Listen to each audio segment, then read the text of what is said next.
Assalamualaikum warahmatullahi wabarakatuh. Perkenalkan, nama saya Yoni Ramadana dengan NIM 2404289 akan menjelaskan tentang membandingkan dan mendemonstrasikan hukum publik dan hukum privat, sosiologi hukum, antropologi hukum, budaya hukum. Pertama, kita akan membahas tentang hukum publik dan hukum privat. Hukum publik merupakan salah satu cabang hukum yang mengatur hubungan antara negara dengan individu serta hubungan negara dengan negara. Hukum ini berfokus pada pengaturan kepentingan umum dan ketertiban sosial. Sedangkan hukum privat adalah hukum yang mengatur hubungan pribadi dan sukarela antara individu atau kelompok di masyarakat. Hukum ini berfokus pada pengaturan hak dan kewajiban yang muncul dari hubungan antara individu. Selanjutnya kita akan membahas tentang klasifikasi hukum publik dan hukum privat. Hukum terbagi atas dua kategori besar, yaitu hukum publik dan hukum privat atau hukum perdata. Hukum keduanya memiliki tujuan yang berbeda dalam mengatur aspek-aspek kehidupan dalam masyarakat dan negara. Dalam hukum publik, klasifikasi hukumnya terbagi atas hukum tata negara, hukum administrasi negara, hukum pidana, hukum internasional publik, dan hukum keuangan negara. Sedangkan hukum privat, klasifikasi hukumnya terbagi atas hukum kontrak, hukum keluarga, hukum waris, hukum properti, dan hukum perusahaan. Yang kedua, yaitu tentang mendemonstrasikan hukum publik dan hukum privat. Demonstrasi merupakan salah satu cara masyarakat untuk menyampaikan aspirasinya secara langsung kepada publik untuk mempengaruhi keputusan atau kebijakan yang sedang diberlakukan. Biasanya, demonstrasi ini dilakukan di ruangan publik seperti di jalanan atau di lapangan.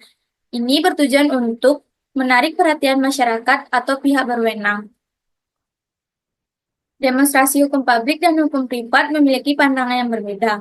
Dalam hukum publik, demonstrasi dipandang sebagai hak konstitusional, yang berarti memberikan kebebasan berbicara dan berkumpul. Sedangkan di dalam hukum privat, lebih memusatkan diri kepada hubungan hukum antara indung atau badan delik kepentingan lain. Yang ketiga, kita akan membahas tentang sosiologi hukum.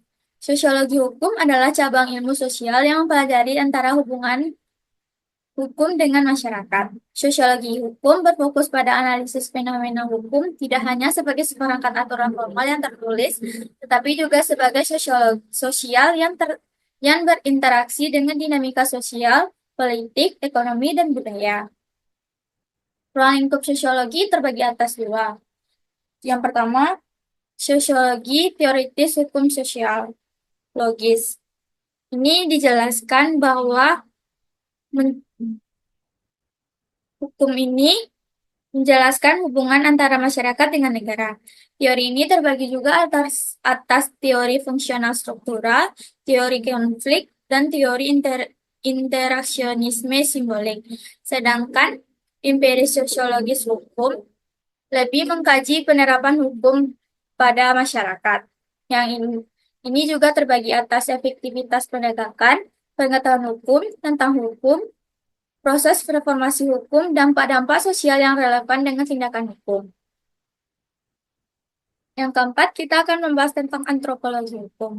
Istilah antropologi berasal dari bahasa Yunani, yaitu dari asal kata anthropos yang artinya manusia, dan logos atau logis yang artinya ilmu. Secara etimologi, dapat dikatakan bahwa antropologi adalah ilmu yang mempelajari tentang manusia. Antropologi secara umum dibagi menjadi dua, yaitu pertama, antropologi fisik yang mempelajari manusia sebagai organisme biologis. Yang kedua, antropologi budaya yang merupakan istilah yang menyebut kajian tentang ada istiadat pada manusia. Yang kelima, kita akan membahas tentang budaya hukum. Budaya hukum adalah keseluruhan sikap masyarakat dan sistem nilai yang ada pada masyarakat yang akan menentukan bagaimana seharusnya hukum itu berlaku pada masyarakat yang bersangkutan. Menurut Roni Nitibaskara, sebagai suatu konsep istilah, budaya hukum relatif baru. Dalam perkembangan studi tentang hukum dan kebudayaan, hukum dianggap merupakan penjelmaan dari sistem nilai-nilai budaya masyarakat, maka dikenal dengan istilah baru budaya sebagai pensenyawaan antara variabel hukum dan kebudayaan. Sekian hasil presentasi dari saya. Berikut daftar pustakanya. Terima kasih.